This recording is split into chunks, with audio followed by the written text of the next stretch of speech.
Hi hello வணக்கம். நம்ம இப்போ பார்த்துக்கிட்டு இருக்க ஒரு அற்புதமான மூலிகை செடி என்னன்னு உங்களுக்கு தெரியுமா?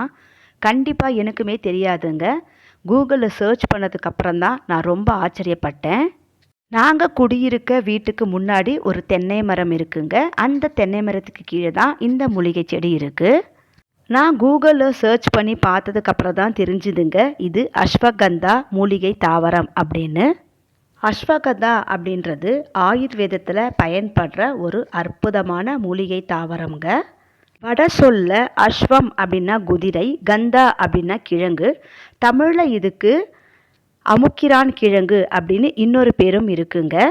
வீக்கம் இருக்கிற இடத்துல இந்த கிழங்கை நம்ம அரைச்சி பூசினோம்னா வீக்கம் அப்படியே அமுங்கி விடுமாம். அதனால தான் இதுக்கு அமுக்கிரான் கிழங்கு அப்படின்னு பேர் இருக்குங்க.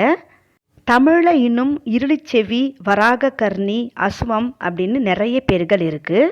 ஆங்கிலத்தில் காமனாக இதுக்கு இந்தியன் ஜின்சன் அப்படின்னு பேருங்க.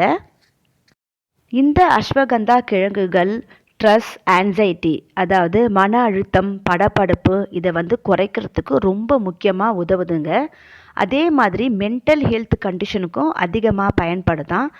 சைனோபீனியா மற்றும் பைபோலார் டிசாசர் அப்படிங்கிற மென்டல் ஹெல்த் கண்டிஷனுக்கு இந்த அஸ்வகந்தா ரொம்ப அதிகமாக பயன்படுகிறது. அதுக்கப்புறம் சர்க்கரையும் குறைக்கக்கூடிய தன்மையும் இருக்கிறது.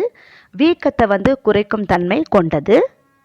எதுவாக இருந்தாலும் நம்ம மருத்துவ ஆலோசனைப்படி தான் இதையெல்லாம் எடுத்துக்கணுங்க. இந்த வீடியோ பிடிச்சா லைக் பண்ணுங்கள், கமெண்டில் உங்கள் கருத்துக்களை தெரியப்படுத்துங்க, சேனலை சப்ஸ்கிரைப் பண்ணிக்கோங்க. தேங்க்யூ.